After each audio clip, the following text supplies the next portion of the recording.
Pupuksain natin ang mga estudyante sa Inglaterra kung paano sila nakikisabak sa kanilang mga buhay dito katulad ko.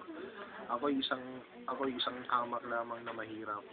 Nagtungo dito sa Inglaterra para lang makapagtrabaho at makatulong sa mga magulang. Andito po ako ngayon sa Wave School kung nasaan ng mga estudyante na katulad ko ay naririto upang mag-aral. At andito po ako ngayon para interviewin mga estudyante dito. Umpisahan po natin. Kit. Ano pong pangalan nyo?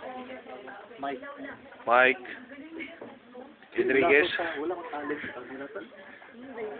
Ano ba naman yan, tol? Alam mo, wala na yung docu natin. Okay. Ganito po, ano nyo po, may mga mahihiyain din palang nagtatrabaho dito sa UK. Kasi ang alam ko, makakapalang mukha yung mga nagpupunta rito. Sige. Eto po, balikan ka na lang namin, Kit. Okay, balikan ka na lang namin. Dap, kamusta naman yung 4 na buwan mong pamamalagis dito sa United Kingdom?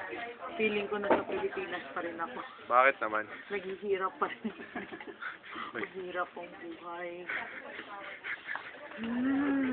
Walang background music. Lalagyan natin. Hirap yung buhay dito. Alam niyo po kung anong trabaho ko dito. Ano po bang trabaho niyo sa Pilipinas? Ate? Sa Pilipinas, nurse po ako, pero dito po nasahe po. Oh, pero saan po kayo ngayon? Nasaan po yung workplace niyo? Nasa Northampton. Magkano naman po yung sahod niyo sa isang buwan? Isang buwan, Diyos ko, 14,000 na naiwan sa akin. 14,000 pounds. Laki po nun Pero 14,000 sa peso.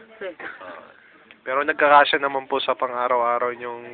Feeling mo, magkakasya ba sa katawan kung ito ang 14,000? Pansin ko nga po pansin ko po. Parang nung una ko po kayo nakita medyo mataba po kayo tapos ngayon ay medyo pumayat na. Siguro po wala na po yata kayong makain. Wala nga puro patatas lang. Fishes. Hindi, kumukuha lang ako ng cherry sa kapitbahay at yun yung pinakain ko. Kung wala kang pasok, ilang araw ang pasok mo sa nursing home? 3. Pero okay na ba yun? Hindi. Kailangan mo ba ng overtime? Oo, may extra. Pwede ba sa mga estudyante ba rito pwede ba kayong mag-part-time o Cash on hand lang. cash on hand? Okay, sige. Kayo po si Daphne. Basta Daphne lang. Daphne lang. Okay. Para sa sige po kung ayaw privacy. Data Protection Act. Okay po, sige po. Gusto niyo yung magpa-interview po. Okay po dyan, maganda po kayo dyan sa post na yan. Okay, sige. Punta naman po. Maraming salamat po, Ate Dap. Okay, punta naman po tayo kay Joan. Okay, John, pakilala ka naman dito sa kan. Hindi ka nga photogenic, pero photo-video ka naman John, magkwento ka lang ng karanasan mo sa 4 na buwan mong pamamalagi dito sa United Kingdom.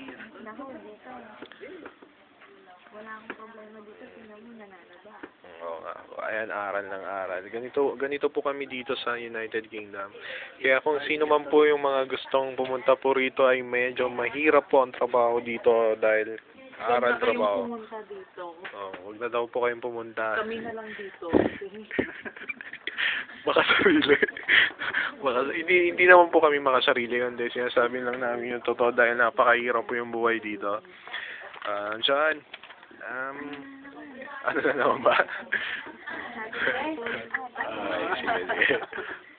Magkwento ka pa naman. Sa 4 na buwan mo ba, paano ka nakapag-adjust sa climate at saka yung dito?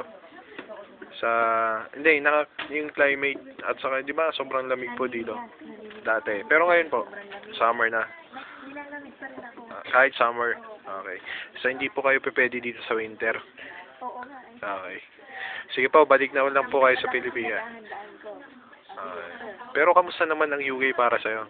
Okay ba? O gusto mo bumalik sa Pilipinas? Kailan? At sasabihin natin sa home office. What? Kailangan ko muna Makabawi sa utang. Alam mo, may logic to, no? Bakit nangutang ka pa sa Pilipinas kung maghihirap ka lang din dito para makapagbayad ka doon? Parang ang kwan mo dito naghirap ka lang. Oo, no? Tapos yung pera, yun din yung inutang mo. So wala din, 'di ba? Wala din. Okay. Sige, maraming salamat doon. Si May naman. Hope to see you. May. Ano ba? Ito po yung may docu po kami. Mamaya after. Wala. May docu. Kit ka muna. Picture mo sila ate.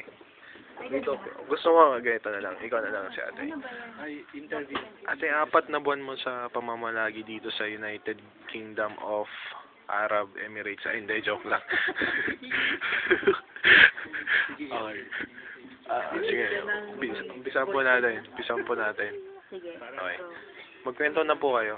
Yung 4 na buwan po, kamusta po kayo doon? Well, Kamusta po kayo dito? I'm not really well. Well, Sige po. Tagalog daw. Ano ba yan? Hindi, ilalagay po sa YouTube. Docu sa mga estudyante dito sa United Kingdom. Simple lang. Kung ano po yung mga plano payo nyo dun sa mga estudyanteng gusto ring makapag-abroad dito sa UK. pabayaan Sige po. Umpisa nyo po. lang. Huwag na kayong pupunta dito. You're just wasting your time and money and you'll experience how to be poor and an international slave. So you need to come over. Thank you. Yun lang po. Pero kayo po, sa 4 na buwan nyo po, kasi pansin ko po, kayo po isang napakayaman. napakayamang tao po sa Pilipinas. Hindi po mayabang. Okay lang po yung yabang Kung yung yaman po andyan. Joke lang. Wala nga eh. Hindi.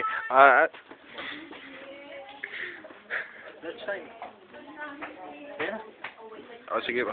Tika lang ito, tatapusin ko na muna to kaya. Ano ba yan? Tapos, ayun po, ano po yung bahay nyo? So, tapos na po, no? Kayo, kamusta po kayo dito sa 4 na buwan dito sa UK? Ay, hindi naman okay. Hindi okay. Kasi, ang alam ko po, mayaman po kayo. Pero bakit, ano pong dahilan kung bakit po kayo nandito sa UK?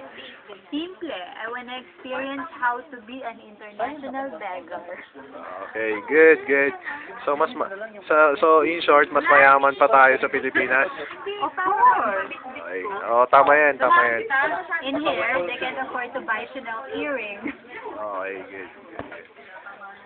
Okay, thanks, Ellen. Just hi to the all Filipino people. They're back in the Philippines. Just, okay. May, you will be the batch 2 afterwards. Okay. And you, bugger off.